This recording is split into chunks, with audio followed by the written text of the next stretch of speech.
नमस्कार दोस्तों, आप सभी का हमारे भक्ति एंड फन वीडियोस चैनल में स्वागत है। आज मैं आप लोग को संपूर्ण सत्यनारायण व्रत कथा एवं उसकी पूजा विधि बताने जा रही हूँ।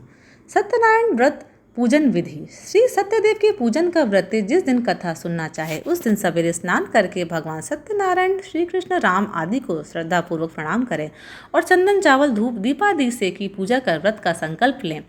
इस प्रकार व्रत का संकल्प करके व्रती सारे दिन निराहार रहकर विष्णु भगवान का ध्यान और गुणगान करें। सायंकाल पूजन का विधान है। सायंकाल के समय स्नान करके पूजन के स्थान में आकर आसन पर बैठकर आचमन करें तथा पवित्री धारण करें। गाय के गोबर से अल्पड़ा बनाएं और उस पर पूजा की चौकी रखें। चौकी के चारों ओर केले के पत्ते लगाएं। चौकी पर भगवान सत्यनारायण, शालिग्राम, विष्णु, कृष्ण, राम, कोई भी विष्णु अवतार को स्थापित करें। पूजा प्रारंभ करने से पहले गणपति की पूजा करें। फिर इंद्र आदि, दश दिक्पाल, पंचलोकपाल, सत्यनारायण, लक्ष्मी, महादेव और ब्रह्मा आदि देवता की धूप, दीप आदि से पूजा करें, भोग लगाएं। तत्पश्चात भगवान सत्यनारायण की कथा पढ़कर आरती करें। फिर पुरोहित को दक्षिणा एवं वस्त्र आदि दें। भोजन करवाने के बाद अंत में स्वयं भोजन करें। अब मैं आपको श्री सत्यनारायण व्रत की पूजन सामग्री बताने जा रही हूँ। सत्यनारायण कथा में केले के पत्ते व फल के अलावा पंचामृत, पंचगव्य, सुपारी, पान, तिल, मूली, रोली, कुमकुम, दुर्वा की आवश्यकता होती है, जिनसे भगवान की पूजा होती है। पंचामृत। सत्यनारायण की पूजा के लिए दूध, मधु, केला, गंगा जल, तुलसी पत्ता, मेवा मिलाकर पंचामृत तैयार किया जाता है। पंजीरी। इन्हें प्रसाद के तौर पर फल, मिष्ठान के अलावा आटे को भूनकर उसमें चीनी मिलाकर एक प्रसाद बनता है, जिसे पंजीरी और चूरन भी कहते हैं। उसका भी भोग लगता है। अब मैं आपको श्री सत्यनारायण भगवान की कथा सुनाने जा रही हूँ। पहला अध्याय। एक समय की बात है, नैमिषारण्य तीर्थ में शौनक आदि ऋषियों ने श्री महर्षि सूत से पूछा, प्रभु, इस कलयुग में वेद विद्या रहित मनुष्य को प्रभु भक्ति किस प्रकार मिल सकती है तथा उनका उद्धार कैसे होगा? हे मुनि श्रेष्ठ, कोई ऐसा उपाय बताइए जिससे थोड़े समय में ही पुण्य मिले और मनवांछित फल भी मिल जाए। सर्वशास्त्रों के ज्ञाता सूत जी बोले, हे वैष्णवों, ऐसा ही प्रश्न नारद जी ने भगवान विष्णु से किया था। भगवान विष्णु ने नारद जी को बताइए, वह मैं आप लोगों को बताऊंगा। आप सब इसे ध्यान से सुनिए। एक समय की बात है, महर्षि नारद विष्णु लोक में जाकर नारायण की स्तुति करने लगे। स्तुति करने के अनंतर भगवान विष्णु ने नारद से कहा, महाभाग, आप किस प्रयोजन से आए हैं? आपके मन में क्या है, कहिए, वह सब कुछ मैं आपको बताऊंगा। नारद मुनि बोले, भगवान, मृत्यु लोक में अनेक योनियों में जन्मे मनुष्य अपने कर्मों के द्वारा अनेकों कलेशों से दुखी हो रहे हैं। हे नाथ, किस लघु उपाय से उनके कष्टों का निवारण हो सकेगा? यदि मेरे ऊपर आपकी कृपा हो तो बताइए। श्री हरि बोले, हे वत्स, मनुष्य की भलाई के लिए तुमने बहुत अच्छी बात पूछी है। जिसके करने से मनुष्य मुंह से छूट जाता है, उससे आपको बताना चाहता हूँ, सुने। स्वर्ग और मृत्युलोक में भगवान सत्यनारायण का एक महान पुण्यप्रद व्रत है। आपके स्नेह के कारण इसे आपसे कह रहा हूँ। अच्छी प्रकार से विधि विधान से भगवान सत्यनारायण का व्रत करने से मनुष्य शीघ्र ही सुख प्राप्त कर परलोक में मोक्ष प्राप्त कर सकता है। श्री हरि के वचन सुन नारद जी बोले, प्रभु, इस व्रत को करने का क्या फल है? इसका क्या विधान है? ये व्रत किसने किया था और इसे कब करना चाहिए? सब कुछ विस्तार से बताइए। श्री हरि बोले, यह सत्यनारायण व्रत दुख शोक दूर करने वाला, धन्य धान की वृद्धि करने वाला, सौभाग्य और संतान देने वाला तथा सर्वत्र विजय प्रदान करने वाला है। जिस किसी भी दिन श्रद्धा भक्ति से समन्वित होकर मनुष्य बंधु बांधव के साथ धर्म में तत्पर होकर सायंकाल भगवान सत्यनारायण की पूजा करें। नैवेद्य के रूप में उत्तम कोटि के भोज्य पदार्थों को सवाया मात्र में लेकर अर्पित करना चाहिए। केले का फल, दूध, घी, गेहूं का चूर्ण, गेहूं के चूर्ण के अभाव में साठी चावल का चूर्ण, शक्कर या गुड़, ये सभी भक्ष्य सामग्री सवाया मातीमिरा में लेकर भगवान का निवेदित करना चाहिए। बंधु बांधव के साथ ही सत्यनारायण की कथा सुनकर ब्राह्मणों को दक्षिणा देनी चाहिए। तदंतर बंधु बांधव के साथ ब्राह्मणों को भोजन करवाना चाहिए। भक्तिपूर्वक प्रसाद ग्रहण करके नृत्य, गीत आदि का आयोजन करना चाहिए। तदंतर भगवान सत्यनारायण का स्मरण करते हुए अपने घर जाना चाहिए। ऐसा करने से मनुष्य की अभिलाषा अवश्य पूर्ण होती है। विशेष रूप से कलयुग में, पृथ्वीलोक में यह सबसे छोटा उपाय है। दूसरा अध्याय। सूत जी बोले, हे द्विजो, अब मैं पूर्व काल में जिसने इस व्रत को किया था उसका वृत्तांत कहता हूँ। काशी नगरी में एक अत्यंत निर्धन ब्राह्मण रहता था। भूख प्यास से परेशान हुआ धरती पर घूमता रहता था। ब्राह्मण प्रिय भगवान विष्णु ने इस दुखी ब्राह्मण की दशा देखकर व्रत ब्राह्मण का वेश धारण कर उस ब्राह्मण से आदरपूर्वक पूछा, हे विप्र, प्रतिदिन दुखी होकर तुम पृथ्वी पर क्यों घूमते हो? दरिद्र ब्राह्मण बोला, हे ब्राह्मण देव, मैं निर्धन ब्राह्मण हूँ और भिक्षा के लिए धरती पर घूमता रहता हूँ। यदि मेरी इस दरिद्रता को दूर करने का आप कोई उपाय जानते हो तो कृपा करके बताइए। व्रत ब्राह्मण कहता है, सत्यनारायण भगवान मनोवांछित फल देने वाले हैं, इसलिए तुम उनका उत्तम व्रत करो, जिससे करने से मनुष्य सभी दुखों से मुक्त हो जाता है। व्रत ब्राह्मण का रूप धारण किए भगवान विष्णु व्रत का सारा विधान बताकर अंतर ध्यान हो गए। ब्राह्मण मन ही मन सोचने लगा कि जिस व्रत को वृद्ध ब्राह्मण करने को कहा है उससे जरूर मैं करूँगा।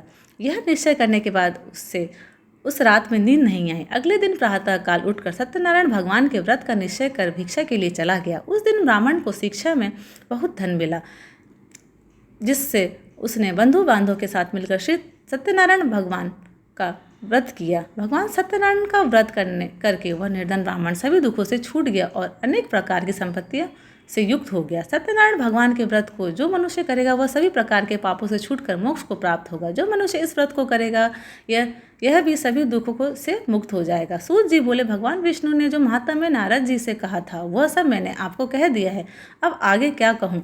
शौनकादि ऋषि बोले, मुनिवर, उस ब्राह्मण से सुनकर किस किस ने इस व्रत को किया, हम सब इसे जानना चाहते हैं। हमारी इस व्रत के प्रति श्रद्धा हो रही है। सूत जी बोले, हे मुनियों, जिसने इस व्रत को किया है यह सब सुनो। एक समय वह विप्र धन व ऐश्वर्य के अनुसार अपने बंधु बांधवों के साथ इस व्रत को करने को तैयार हुआ।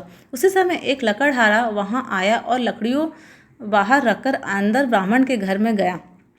प्यार से दुखी हुआ लकड़हारा उनको व्रत करते देख पूछने लगा कि आप यह क्या कर रहे हैं तथा इसे करने से क्या फल मिलेगा, कृपया मुझे भी बताइए। ब्राह्मण ने कहा कि सब मनोकामनाओं को पूरा करने वाला यह सत्यनारायण भगवान का व्रत है। इनके कृपा से ही मेरे घर में धन्य धान्य आदि की वृद्धि हुई है। सत्यनारायण भगवान के व्रत के बारे में जानकर लकड़हारा बहुत प्रसन्न हुआ। चरणामृत लेकर वह प्रसाद खाने के बाद वह अपने घर गया। लकड़हारे ने अपने मन में संकल्प लिया कि आज लकड़ी बेचने से जो धन मिलेगा उसी से सत्यनारायण भगवान का उत्तम व्रत करूँगा। मन में इस विचार को उसने बूढ़े आदमी ने सिर पर लकड़ियाँ रखकर उस नगर में बेचने गया जहाँ धनी लोग ज़्यादा रहते थे। उस नगर में उसे अपनी लकड़ियों का दुगना मूल्य प्राप्त किया। बूढ़ा प्रसन्नता के साथ केले, घी, दूध, दही और गेहूं का आटा लेकर अपने घर गया। वहां उसने अपने बंधु बांधवों को बुलाकर विधि विधान से सत्यनारायण भगवान का पूजन किया। इस व्रत के प्रभाव से वह धन आदि से युक्त होकर संसार के समस्त सुख भोग प्राप्त कर किया। अंतकाल में वैकुंठ धाम चला गया। तीसरा अध्याय।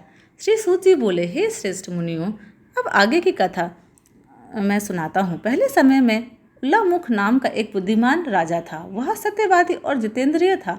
वह प्रतिदिन देव स्थानों पर जाता और निर्धनों को धन देकर उनके कष्ट दूर किया करता था। उसकी पत्नी कमल के समान मुख वाली तथा सती साध्वी थी। एक दिन वह भद्रशिला नदी के तट पर श्री सत्यनारायण भगवान का व्रत कर रहा था। उसी समय अनेक पुष्कल धनराशियों से संपन्न एक साधु नाम का बनिया वहाँ आया और अपनी नाव स्थापित करके राजा के समीप जाकर उसने पूछा, हे राजन, भक्ति भाव से पूर्ण होकर आप यह क्या कर रहे हैं? मैं सुनने की इच्छा रखता हूँ, कृपया करके मुझे बताइए। राजा बोला, साधु, मैं अपने बंधु बांधवों के साथ पुत्रादि की प्राप्ति के लिए श्री सत्यनारायण भगवान का व्रत व पूजन कर रहा हूँ। राजा के वचन सुन साधु आदर से बोला, हे राजन, मुझे इस व्रत का सारा विधान बताइए। आपके कथानुसार मैं भी इस व्रत को करूँगा। मेरी भी संतान नहीं है। इस व्रत को करने से निश्चित रूप से मुझे संतान की प्राप्ति होगी। राजा से व्रत का सारा विधान सुन साधु अपने घर गया और अपनी पत्नी लीलावती को संतान देने वाले इस व्रत का वर्णन कह सुनाया और कहा कि जब मेरी संतान होगी तब मैं इस व्रत को करूँगा। एक दिन लीलावती पति के साथ आनंदित हो सामाजिक धर्म में प्रयुक्त होकर सत्यनारायण भगवान की कृपा से गर्भवती हो गई। 10वें महीने में उसके गर्भ से एक सुंदर कन्या ने जन्म लिया। दिनों दिन यह ऐसे बढ़ने लगी कि जैसे शुक्ल पक्ष का चंद्रमा बढ़ता है। माता पिता ने अपनी कन्या का नाम कलावती रखा। एक दिन लीलावती ने मीठे शब्दों में अपने पति को याद दिलाया कि आपने सत्यनारायण भगवान को के जिस व्रत को करने का संकल्प लिया था उसे करने का समय आ गया है। आप इस व्रत को करिए। साधु बोला कि हे प्रिय, इस व्रत को मैं उसके विवाह पर करूँगा। इस प्रकार अपनी पत्नी को आश्वासन देकर वह नगर को चला गया। कलावती पिता के घर में रह वृद्धि को प्राप्त हो गई। साधु ने एक बार नगर में अपनी कन्या को सखियों के साथ देखा। वो तो तुरंत ही दूत को बुलाया और कहा कि मेरी कन्या के लिए योग वर देख कर आओ। साधु की बात सुनकर दूत कंचन नगर में पहुंचा और यहाँ देखभाल कर लड़की के लिए सुयोग वर्णिक पुत्र को ले आया। सुयोग लड़के को देख साधु ने बंधु बांधवों को बुलाकर अपनी पुत्री का विवाह कर दिया, लेकिन दुर्भाग्यवश साधु बनिया भगवान सत्यनारायण का उत्तम व्रत करना भूल गया। इस पर श्री भगवान क्रोधित हो गए और शाप दे दिया कि साधु को अत्यधिक दुख मिले।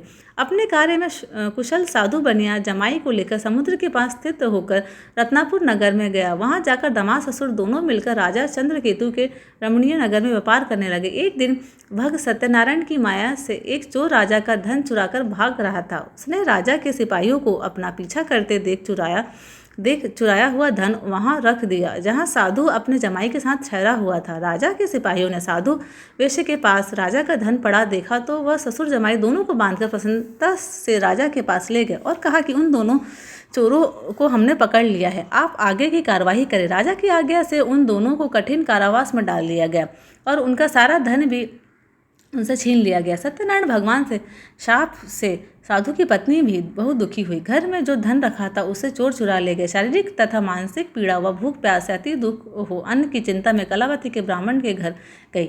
यहाँ उसने श्री का व्रत होते देखा। फिर कथा भी सुनी। यह प्रसाद ग्रहण कर वह रात को घर वापस आई। माता की कलावती से पूछा कि हे पुत्री, अब तक तुम कहाँ थी? तेरे मन में क्या है? कलावती ने अपनी माता से कहा, माता, मैंने एक ब्राह्मण के घर में मनोरथ प्रदान करने वाले व्रत को देखा जिससे लीलावती व्रत करने से उद्धत हुई और भगवान से वर मांगा कि मेरे पति तथा जमाई शीघ्र घर आ जाए। साथ ही यह भी प्रार्थना की कि हम सबका अपराध क्षमा करें। श्री सत्यनारायण भगवान इस व्रत को संतुष्ट हो गए और राजा चंद्र अपने सपने में दर्शन दे दिए कि राजन, तुम उन दोनों वेश्यों को छोड़ दो और तुमने उनका जो पद लिया है उसे वापस कर दो। अगर ऐसा नहीं किया तो मैं तुम्हारा धन, राज्य और संतान सभी को नष्ट कर दूंगा। राजा को यह सब कहकर वो अंतर्ध्यान हो गए। प्रातः सभा में राजा ने अपना सपना सुनाया। फिर बोले कि वर्णिक पुत्रों को कैद से मुक्त कर सभा में लाओ। दोनों ने आते ही राजा को प्रणाम किया। राजा मीठी वाणी में बोला, तुम्हें कठिन दुख प्राप्त हुआ है, लेकिन अब तुम्हें कोई भय नहीं है। ऐसा कह राजा ने उन दोनों को नए वस्त्राभूषण भी पहनाए और जितना धन उनका लिया था उससे दोगुना धन वापस किया। दोनों वैश्य अपने घर को चल दिए। चौथा अध्याय। सूत जी बोले, वैश्य ने मंगलाचार कर अपनी यात्रा प्रारंभ की और अपने नगर की ओर चल दिए। उनके थोड़ी दूर जाने पर एक दंडी सन्यासी का वेश में भगवान विष्णु उनसे पूछा, हे साधु, तेरी नाव में क्या है? साधु ने अभिमानपूर्वक हंसते हुए कहा, दंडी, क्यों पूछते हो? क्या कुछ द्रव्य लेने की इच्छा है? मेरी नाव में तो बेल व पत्ते भरे हुए हैं। वैश्य के कठोर वचन सुन भगवान बोले, तुम्हारा वचन सत्य हो।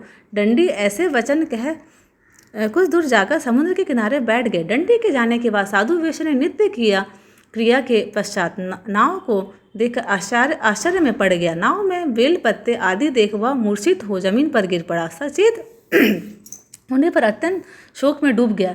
तब उसका दामाद बोला कि आप शौक न मनाएं, यह दंडी का शाप है, इसलिए हमें उनकी शरण में जाना चाहिए, तभी हमारी मनोकामना पूरी होगी। दामाद की बात सुनकर वह दंडी के पास पहुंचा और अत्यंत भक्ति भाव नमस्कार करके बोला, मैंने आपसे जो असत्य वचन कहे थे उनके लिए मुझे क्षमा करें।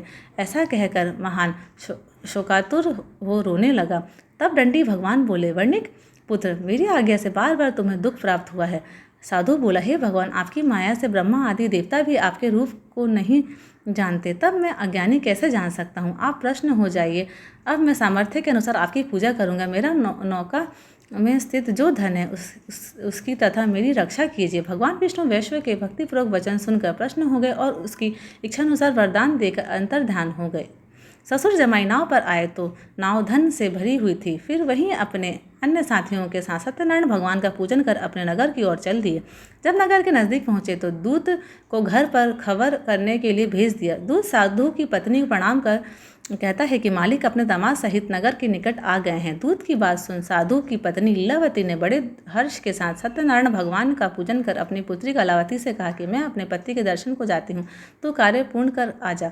माता के ऐसे वचन सुन कलावती जल्दी में प्रसाद छोड़ अपने पति के पास चली गई। प्रसाद की अवज्ञा के कारण श्री सत्यनारायण भगवान रुष्ट हो गए और नाव सहित उसके पति को पानी में डुबो दिए। कलावती अपने पति को यहाँ न पाकर रोती हुई जमीन पर गिर गई। नौका को डूबा हुआ देख वह कन्या को रोता देख साधु दुखी होकर बोला, हे प्रभु, मुझसे तथा मेरे परिवार से जो भूल हुई है उसे क्षमा करें। साधु के दीन वचन सुनकर श्री सत्यनारायण भगवान प्रसन्न हो गए और आकाशवाणी हुई, साधु तेरी कन्या मेरे प्रसाद को छोड़कर आई है, इसलिए उसका पति अदृश्य हो गया। यदि वह घर जाकर प्रसाद खाकर लौटती है तो इसे इसका पति अवश्य मिलेगा। ऐसी आकाशवाणी सुन कलावती घर पहुंचकर प्रसाद खाती है और फिर आकर अपने पति के दर्शन करती है। उसके बाद साधु अपने बंधु बांधव सहित श्री सत्यनारायण भगवान का विधि विधान से पूजन करते हैं।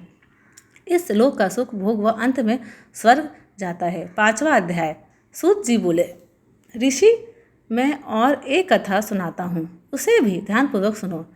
प्रजा पालन में तत्पर तुगंधवज नाम का एक राजा था। उसने भी भगवान का प्रसाद त्याग कर दुख प्राप्त किया। एक बार वह वन में जाकर वन्य पशुओं को मारकर वट वृक्ष के नीचे आया। वहाँ गोपगण भक्ति भाव से अपने बंधु बांधव के साथ ही श्री सत्यनारायण भगवान का पूजन कर रहे थे। अभिमानवश राजा यह देखकर भी पूजा स्थान में नहीं गया और न ही उसने भगवान को नमस्कार ही किया। ग्वालों ने राजा को प्रसाद दिया, लेकिन उसने प्रसाद नहीं खाया और प्रसाद को वहीं छोड़कर अपने नगर को चला गया। जब वह नगर में पहुंचा तो यहाँ सब कुछ तहस नहस हुआ पाया। वह शीघ्र ही समझ गया कि यह सब भगवान ने ही किया है। वह दोबारा ग्वालों के पास पहुंचा और विधि पूर्वक पूजा करके प्रसाद ग्रहण किया। भगवान की कृपा से सब कुछ पहले जैसा हो गया। दीर्घ काल तक सुख भोगने के बाद मरणोपरांत उसे स्वर्गलोक की प्राप्ति हुई। जो मनुष्य परम दुर्लभ इस व्रत को करेगा उसे भगवान सत्यनारायण की अनुकंपा से धन धान्य की प्राप्ति होगी। निर्धन धनी हो जाता है और भय मुक्त हो जीवन जीता है। संतानहीन मनुष्य को संतान सुख मिलता है और सारे मनोरथ पूर्ण होने पर मानव अंतकाल वैकुंठ धाम को जाता है। सूत जी बोले, जिन्होंने पहले इस व्रत को किया है अब उनके दूसरे जन्म की कथा कहता हूँ। शतानंद ब्राह्मण दूसरे जन्म में सुदामा नामक ब्राह्मण हुए, जिनको श्री कृष्ण जी का बाल सखा होकर अनन्य मुक्ति को प्राप्त किया। लकड़हारा भील राजा हुआ, जिसने श्री रामचंद्र जी को सेवा की और अंत में मुनि दुर्लभ गति पाई। राजा उल्लामुख दूसरे जन्म में दशरथ नाम से प्रसिद्ध हुए, जो श्री भगवान रामचंद्र जी के पिता थे। धार्मिक बनिया राजा मोरध्वज हुआ, जिसने अपने पुत्र की आदि देह श्री कृष्ण को अर्पण कर दिया। राजा तुंगध्वज स्वयंभू मनु का अवतार हुआ, जो गोपगण थे। वह ब्रज मंडल में निवास करने वाले गोप हुए। उन्होंने ब्रज मंडल में राक्षसों का संहार करके भगवान का शाश्वत धाम गोलोक प्राप्त किया।